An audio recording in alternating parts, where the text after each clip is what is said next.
What's up, guys? Been a while. I know. You can cuss me out and all that. Life been life. But anyway, week 2 of the preseason for the Birds and another win. Last week, no starters on the offense. Few starters on the defense. Most of the starters on the defense. They played a good game. This week versus the Pats, most of the starters on defense, none of the starters on offense. Kenny Pickett tonight looked bad, yes, but a lot of people are complaining that Kenny Pickett shouldn't be the second string quarterback, which I disagree. For starters, the offensive line looked terrible, but they were also going up against, which I believe was the Patriots' first team defense, or at least the first team defensive line. And if they weren't the first team defensive line, they're definitely the guys that they shuffle in and out, you know what I mean. So, but people saying that Kenny Pickett isn't good enough to be the backup. Tanner McKee should be the backup. I don't see how that's true. First of all, Tanner McKee is not proven in his league. He hasn't played enough games for you to be this confident in this kid to become the backup to Jalen. If anything was to happen to Jalen, I trust. Can't say I trust, but I feel more comfortable with Kenny Pickett behind Jalen. You know what I'm saying? Tanner McKee, I like the kid. I really do. I like him. He's a big body. You know what I mean? He has a lot of work, but, a lot of work to do. But, Kenny has a lot of work to do also. But Kenny was a starter in this league, y'all. Come on now. You know what I'm saying? And that offensive line that he was playing behind tonight was absolutely atrocious. They were terrible. But like I said, again, they were going against, in which I believe, if I'm not mistaken, I may be, if I'm not mistaken, they were going up against the first team defensive line of the Patriots. So give Kenny a little bit of slack this game, y'all. Come on now. Last week, everybody was singing his praises and loving how he was playing, and he looked good, and this is that and third, and now everybody's saying that he shouldn't be the backup to Jalen. Come on, y'all.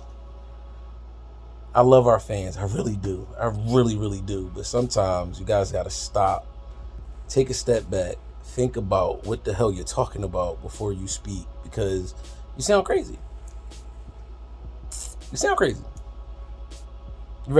You're more comfortable with Tanner McKee being the backup. So if something was to happen to Jalen, God forbid, something was to happen to Jalen, and we're down 6 points, 7 points, we're down a touchdown, we're down a score, you know what I'm saying, we're on a winning drive, and something happens under 2 minutes to Jalen, you rather put Tanner McKee in the game?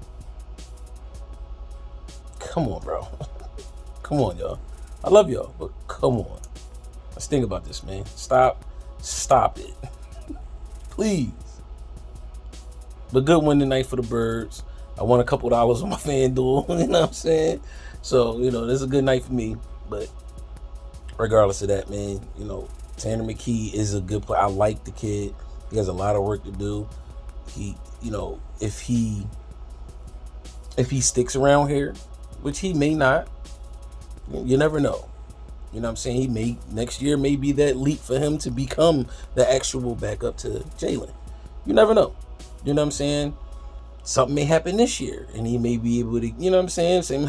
Whatever. I don't want to wish that on anybody, but, maybe he does take a leap or take a step up next year to become the backup to Jalen.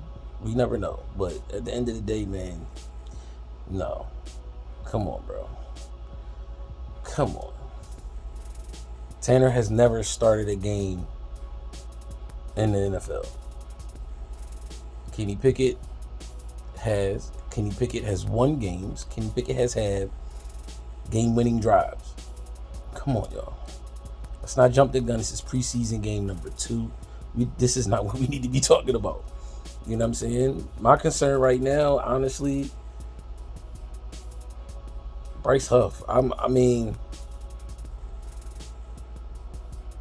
what I call him?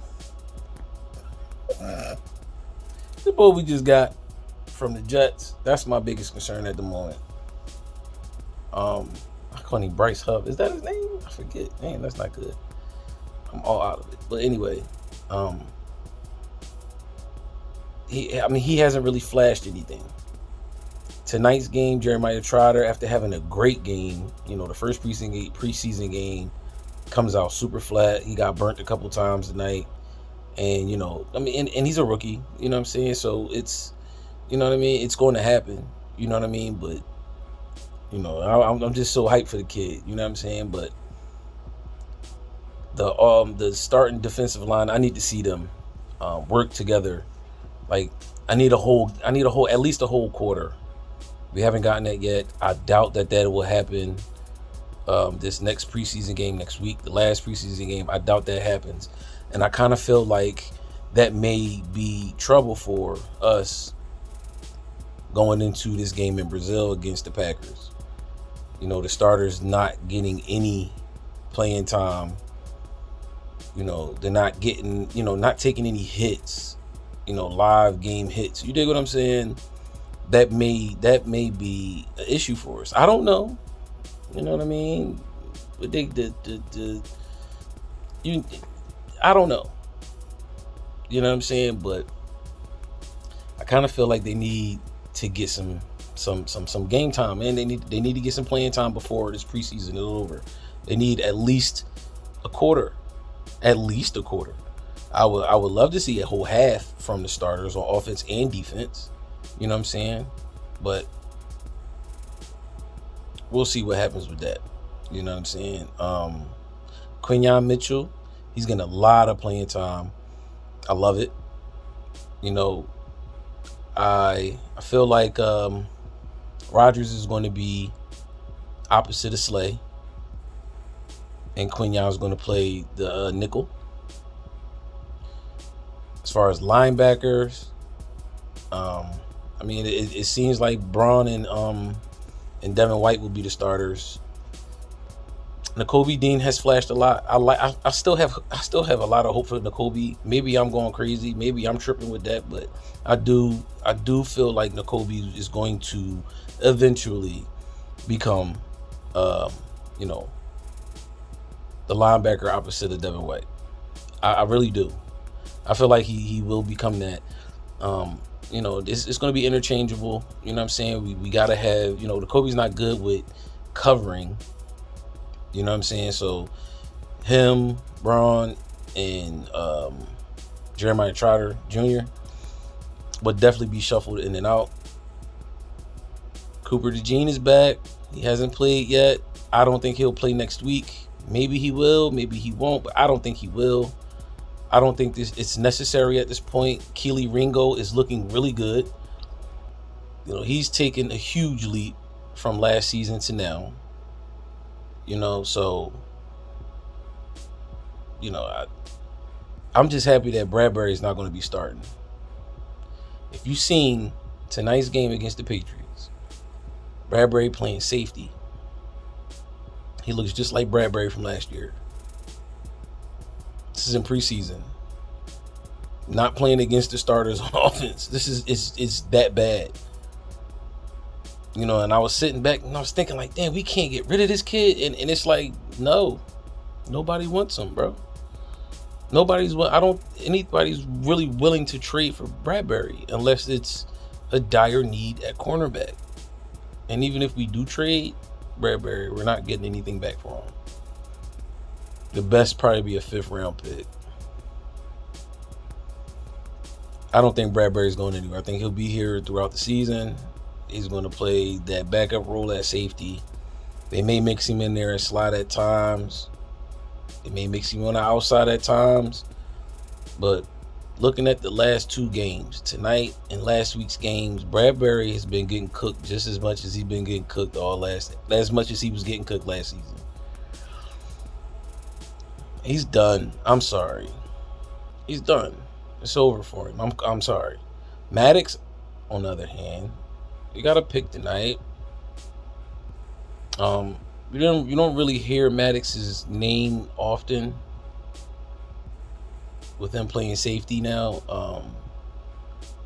But him over Bradbury for sure. I mean, for sure, bro. You know what I'm saying? Like, I don't know what happened to James Bradbury, dog. Like, it's crazy to see how the transition went from Super Bowl season, and it all started during this, in the Super Bowl when he got. We all know the play. That's when it started. All downhill from there, and it's a steady slope for him right now. It's a steady slope. It's steady. It's bad. What else? Who else? Let me think. Nolan Smith is looking pretty good. He had a couple sacks these past two games. I think he'll just continue to get better throughout the season. Milton Williams is going to be a beast this year. I'm stamping that. Stamping it. And I keep hearing that, they may mix in Milton Williams. My fault. Hold on. My bad. I keep hearing that they may mix in Milton Williams, basically a 3D tackles on the defensive line this year. That could be interesting. I like Milton Williams as a pass rusher. JD is a run stopper. You know what I'm saying? And it's going to be real interesting to see how his motor is throughout the season. He lost a lot of weight. He looks more toned, but he's not there yet. Let's put it that way. Jalen Carter is a dog. He just has to continuously bully offensive linemen. He has the capability of doing it. Jordan Davis, I don't know what it is. Something's just telling me he's just not strong enough yet. Like, you know what I'm saying? Like, he's not saying that he hasn't been putting in the work, because he has. You know what I'm saying? I just don't think that he's quite there yet. He's a specimen of a guy. You know what I'm saying? He's a big dude. Don't get me wrong. You know what I mean? And he works hard. He has that ethic. He has the dog in him. I just don't think that it's consistent enough yet. So this is his third year. This is the year that he really has to turn it on and turn it up to get that payday that he's looking for. Going to his fourth year option. You know what I'm saying? We have not seen Sweaty yet.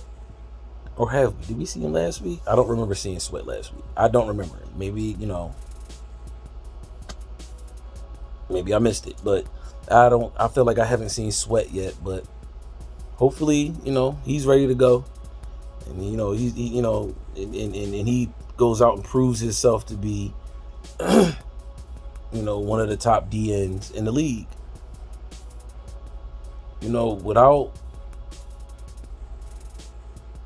I'm still mad about this, man.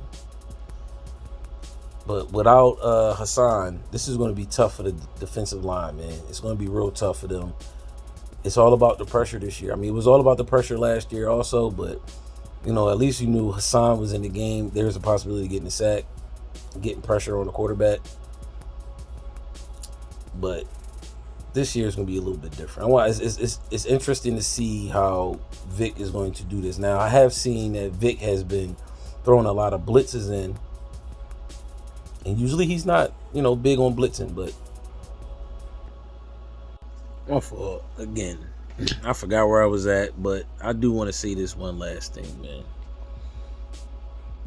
For all of these people that's hating on Jalen, saying that he's falling off the wagon and it's going to be hard for him to bounce back after last season and all this, that, and the third. I just don't understand how everyone is forgetting the biggest elephant in the room when it came to last season. Yes, Jalen did not have a good year. It was bad, especially coming off of a Super Bowl run, which we lost, but coming off a Super Bowl run that we had the year prior, it's like everybody just forgot that last season we had two brand new coordinators, offensive and defensive, and both were horrible at their jobs. I'm sorry. And I get it, the whole story and narrative behind the whole situation between Jalen and Nick is that Jalen didn't like how Nick treated main man. I forgot his name. I'm tired, y'all. Forgive me. Excuse me, please.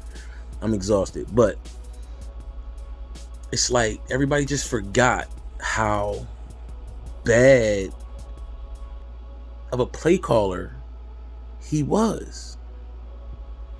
Everything outside of the lines, no pre-snap motion. The running game was terrible. Just the whole scheme of the offense was horrible. And then on the other side of the ball, it was the same. You know what I'm saying? So it was like, what did you expect to happen? Yes, we 10-0 to start the season, but it was bad throughout. The only reason why we got those 10 wins is because of the talent that we had on the team, and that the team never gave up, right? But once we started that slide and we could not get out of it, the changes started to happen, and they shouldn't have. Especially on defense. Offensive wise, Nick Sirianni definitely had his hand in the cookie jar when it came to the offense. 100%. And they're saying that that's the reason why Jalen had the issue with Nick, which is understandable. I understand it. I get it. You know what I'm saying? Brian was a mentor to Jalen, a close family friend, and yada, yada, yada. You know what I'm saying? I understand. But he was horrible, bro. He was terrible. The schemes was horrible. Nick, I'm not saving Nick. Because if it was up to me, Nick Sirianni would have been fired also. You know what I'm saying? But I'm not the GM. I'm not the president. That's not my job. I just give my opinion on, you know what I'm saying? But I would have fired Nick right along with the coordinators. But the real big issue that really, when we really took that dip last year, that historical blunder of a season, second half of a season, it really happened when Matt Patricia was named the defensive coordinator. Now, like me, like a lot of other people, okay, Matt Patricia is the defensive coordinator. Maybe some things will change for the better. It got worse. It got way worse. The defense was bad before Matt Patricia, but when Matt Patricia came, they were atrocious. You know what I'm saying? And you put that and put that in the blender with bad offensive play calling, bad offensive scheme, and everything else that was going on that side of the ball. This is what we got. We got absolutely cooked by Tampa Bay. A way more inferior team than we were last season, going into the playoffs, regardless of this slide, regardless of that losing streak, regardless of the historical downfall of the team last season. We still were a better team than Tampa Bay, and we just could not get it together. Now we have coordinators that know what the hell they're doing, and I love what Kellen Moore is doing with the pre-snap motions and schemes, and mixing everything up. You know what I'm saying? This is going to be an exciting season, and I can't wait, man. Until next game, y'all. Go Birds.